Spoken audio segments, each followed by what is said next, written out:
Assalamualaikum warahmatullahi wabarakatuh. Perkenalkan, nama saya Muhammad Ramdan Putra. Di sini saya akan mempresentasikan materi tentang keterkaitan program food estate dan ketahanan pangan dengan perencanaan tata ruang serta hubungan dengan aspek pertanian nasional. Ini saya bernama Muhammad Ramdan Putra dengan NIM 2019 1050 1030 dari program studi S1 PWK Fakultas Teknik Universitas Jember. Ini apa itu food estate?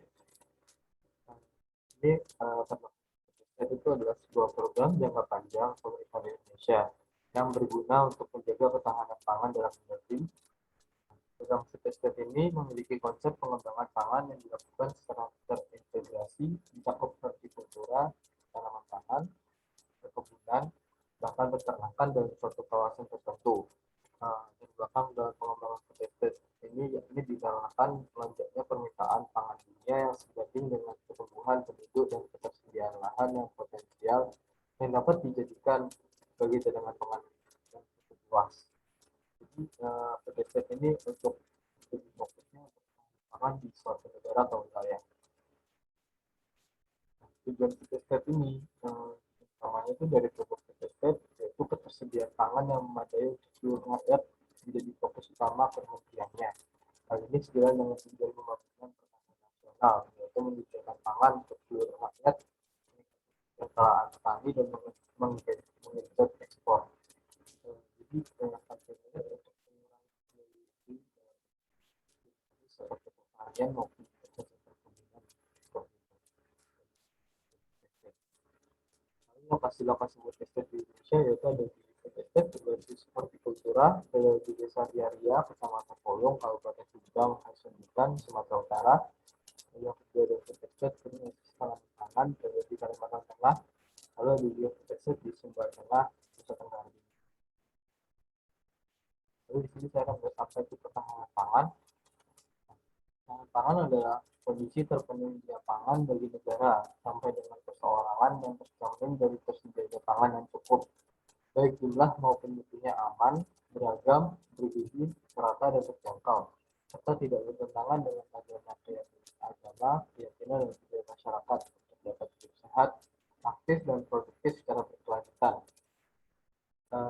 Ketahanan pangan di suatu negara berarti adalah kondisi terpenuhinya pangan bagi seluruh masyarakat yang berada di negara tersebut agar memiliki ketersediaan pangan yang cukup. Itu pangan.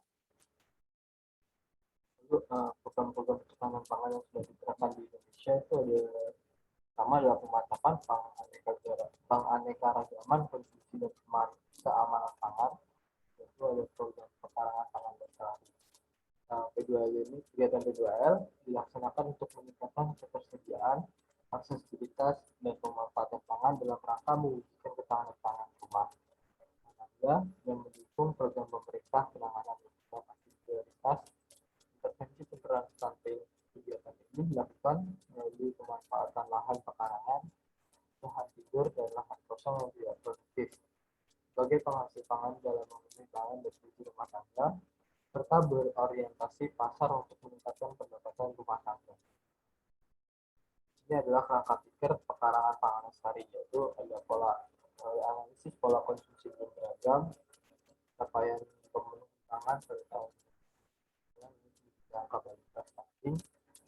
Kemudian situ dilihat potensi lahan pekarangan rumah tangga dan juga kebijakan upaya peningkatan dan penyediaan dan akses kebutuhan pangan melalui pendekatan lokal.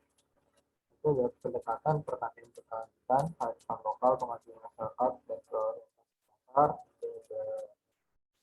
Dari tersebut seperti sarana pendidikan, pengembangan plot, perancangan pasca panen, dan tanaman. Tujuannya adalah meningkatkan ketersediaan aksesibilitas dan pemanfaatan pangan untuk rumah tangga tadi dan meningkatkan pendapatan masyarakat. Lalu akan menjadi generasi sehat, aktif, dan produktif. Dari sini ada program kedua yaitu diversifikasi pangan. Diversifikasi pangan adalah program yang dimaksudkan agar masyarakat tidak terpaku pada satu jenis makanan pokok saja dan terdorong untuk juga mengonsumsi bahan pangan lainnya sebagai pengganti makanan pokok yang selama ini dikonsumsinya. Di Indonesia, disverifikasi pangan dimaksudkan agar masyarakat Indonesia tidak menganggap nasi sebagai satu-satunya makanan pokok yang tidak dapat digantikan oleh bahan pangan yang lain. Dan untuk implementasi dari disverifikasi pangan yaitu adalah optimalisasi pemanfaatan pekarangan melalui konsep kawasan rumah pangan lestari KRPL atau kemudian dikembangkan lestari yaitu P2L.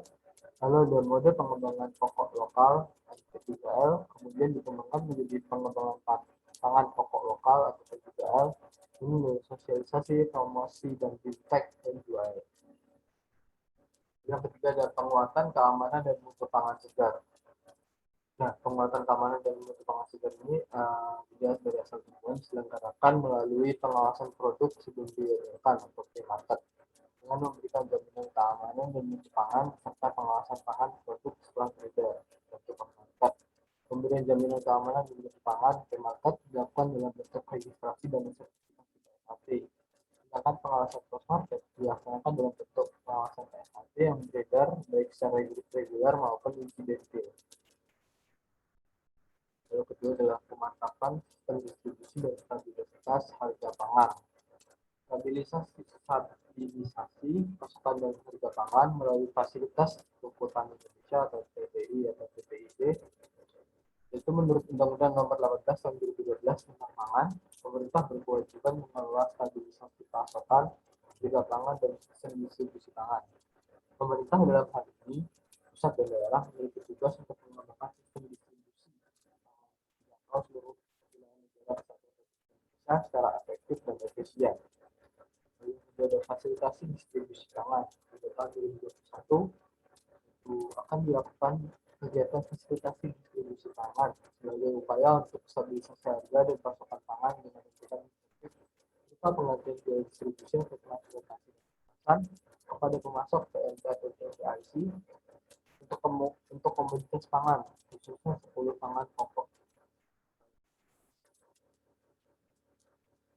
Itu merupakan perangkat pikir dari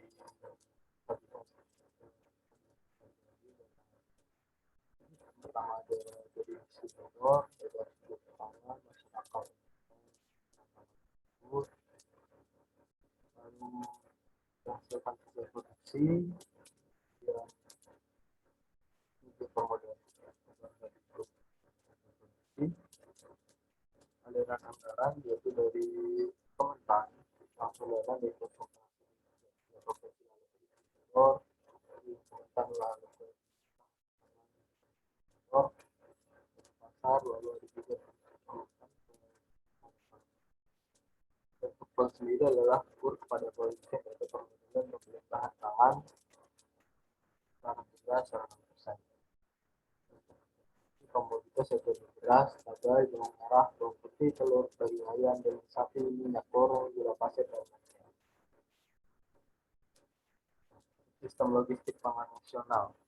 Kondisi geografis Indonesia yang luas dan berbentuk kepulauan sehingga jarak antara wilayah produsen dan konsumen jauh, infrastruktur logistik dan transportasi juga masih kurang memadai, terutama di wilayah Indonesia Timur dan daerah kepulauan. Transportasi yang aktif tidak sedikit tersedia secara transportasi darat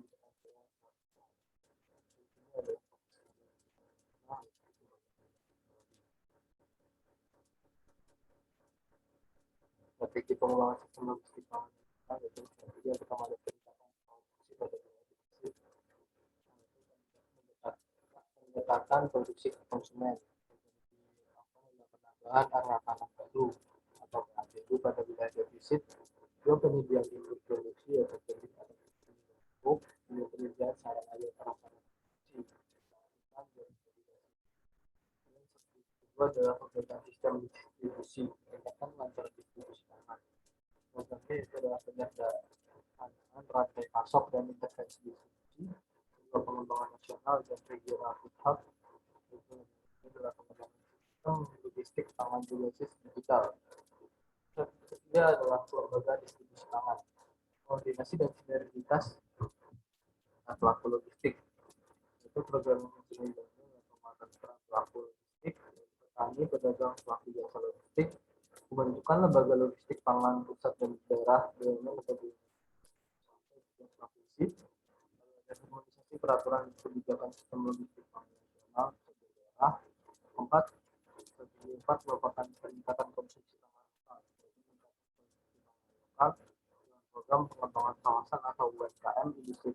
lokal, dua kampanye dan gerakan produksi pangan lokal. Perbaikan sistem logistik pangan nasional. Sistem logistik pangan nasional sistem data pemasok, yaitu nama, lokasi, komoditas pangan, itu masih tetap sistem sistem pembayaran yaitu ada perbankan, ID atau e-wallet, dan gateway, cek dan lain-lain. Kemudian di sini sistem jasa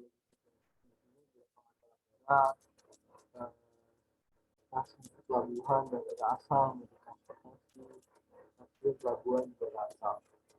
Jadi dengan ada BUMN, swasta, pengusaha, ada estimasi penerimaan,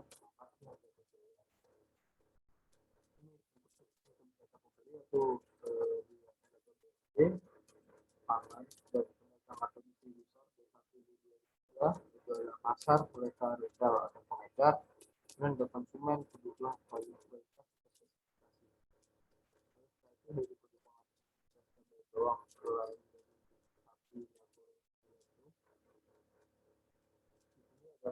sistem data ketersediaan dan juga perkembangan kita produsen konsumen, stok bahan pangan, surplus defisit, lokasi sentra produksi, informasi waktu dan lokasi panen, informasi kebutuhan. Ini ada panel harga dan monitoring stok pangan di pedagang dan pembelian. Kondisi ketersediaan pangan berkaitan dengan faktor harga dan pasokan pangan. Harga dan pasokan pangan merupakan indikator strategis yang saling terkait yang biasa digunakan untuk mengetahui status posisi pangan. Jadinya gejolak harga pangan menunjukkan gejala terganggunya distribusi pangan. Hal itu mungkin disebabkan karena kurangnya pasokan atau meningkatnya permintaan. Ketidakcukupan pasokan pangan di suatu wilayah dapat menjadi indikator tidak meratanya distribusi pangan antar wilayah. Ini disebabkan proses distribusi. Untuk menjaga stabilisasi harga dan pasokan pangan dan ketahanan pangan, melaksanakan kegiatan pemantauan harga dan stok di tingkat produsen, konsumen, gilingan, dan pedagang. Mekanisme pemantauan harga dan stok pangan strategis ini melalui aplikasi panel harga dan sistem monitoring stok pangan strategis serta stok. Lalu di program pemantapan ketersediaan dan pengatasan daerah rawan bencana rawan pangan. Untuk pengatasan daerah rentan rawan pangan melalui pertanian warga, yaitu dengan kegiatan pengatasan daerah rawan pangan atau pertanian warga bersifat leader atau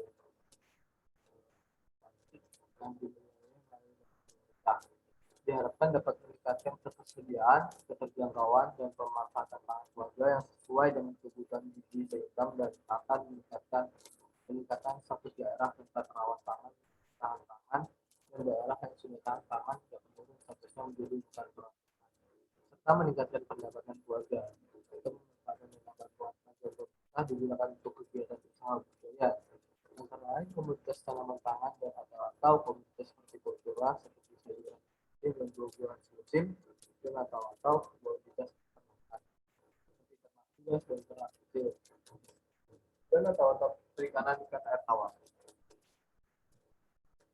Nah, di sini adalah kerangka pikir dari PDRT itu input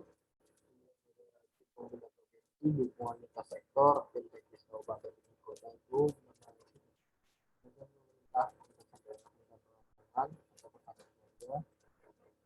lalu diharapkan akan menjadi output konsolidasinya dan pemanfaatan data pemerintah pelaksanaan kegiatan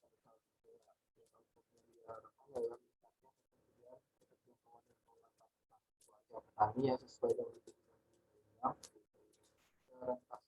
daerah tentang pangan menyesuaikan diharapkan itu adalah terwujudnya pengangkatan penggunaan dan mengakhiri ke lapangan. Fungsi yang kedua adalah penguatan jalankan pangan masyarakat. Pengembangan LPM merupakan salah satu upaya strategis dalam pembangunan yang membangun sistem pertanian. Dan LPM menjadi sangat relevan karena memberikan kemudahan pangan baik secara fisik maupun ekonomi. Untuk keberlanjutan LPM diperlukan sinergi antara pemerintah, pemerintah daerah dan masyarakat untuk pelaksanaan. Nah, topik dan pengembangan seperti input, potensi input, kompetensi sumber daya pangan, sumber daya manusia, dan juga kelompok. Lalu juga komponennya adalah seperti lingkungan, pangan, masyarakat, berkoordinasi dan sinergi lintas sektor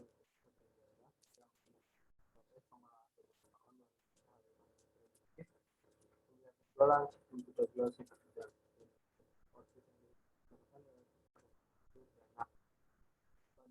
untuk pengisian LPM, perkeluarannya LPM dan tetap mempertahankan nilai buku dalam bentuk stok gabah dan atau beberapa sampai dan kata-kata yang berbeda dari kelompok 5 setara dengan nilai lalu outcome-nya adalah berfungsinya dan dapat dan sebagai cadangan pangan masyarakat dan efeknya terwujudnya ini adalah pemetaan ketahanan dan kerentanan pangan atau peta ketahanan dan kerentanan pangan atau food security and vulnerability address merupakan tematik yang menggunakan visualisasi geografis wilayah rentan terhadap kerawanan pangan. SWM itu dalam upaya menyediakan informasi pangan yang akurat, komprehensif, dan tertata dengan baik untuk mendukung upaya pencegahan dan penanganan kerawanan pangan ini, sehingga dapat memberikan arah dan rekomendasi kepada membuat dalam penyusunan program kebijakan serta pelaksanaan. Jadi di sini ada 9 indikator PSPE, itu adalah aspek ketersediaan, yaitu rasio konsumsi normatif per kapita terhadap ketersediaan pangan. Dua aspek akses pangan, itu persentase penduduk yang hidup di bawah garis kemiskinan, persentase rumah tangga dengan proporsi pengeluaran pangan lebih dari 5%. Tiga adalah persentase rumah tangga tanpa akses listrik. Tiga ada aspek pemanfaatan pangan, jadi rata-rata lama sekolah perempuan tahun. Dua persentase rumah tangga tanpa akses ke air bersih. Tiga rasio jumlah penduduk per tenaga kesehatan terhadap tingkat kepadatan penduduk. Keempat, persentase balita dengan tinggi badan di bawah standar atau stunting. Yang kelima adalah angka harapan hidup. Dan indikator ini dan di sini adalah pembahasan tentang keterkaitan food estate dan ketahanan pangan dengan perencanaan ruang serta hubungan dengan aspek pertanian atau agrikultur. Ini keterkaitan food estate dan ketahanan pangan terhadap perencanaan ruang adalah yang ada di food estate dan ketahanan pangan di suatu wilayah itu yang membuat fokus perencanaan pengembangan suatu wilayah tersebut akan berdampak pada kebijakan yang ditetapkan di wilayah itu. Di yang pertama adalah penggunaan dan pemanfaatan lahan, apakah fokus tersebut pemukiman saja atau kendaraan saja, tapi dengan adanya dapat diciptakan agar selalu menyediakan lahan untuk pertanian, perkebunan maupun peternakan. Lalu agrikultur itu dengan analisis lahan, iklim dan cuaca, jadi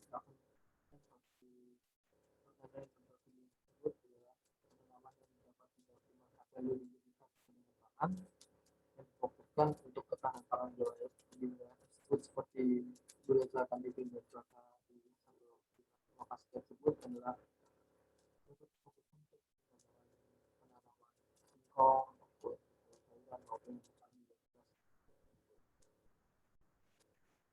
jadi ikut merupakan presentasi terkait ketahanan pangan terhadap tata ruang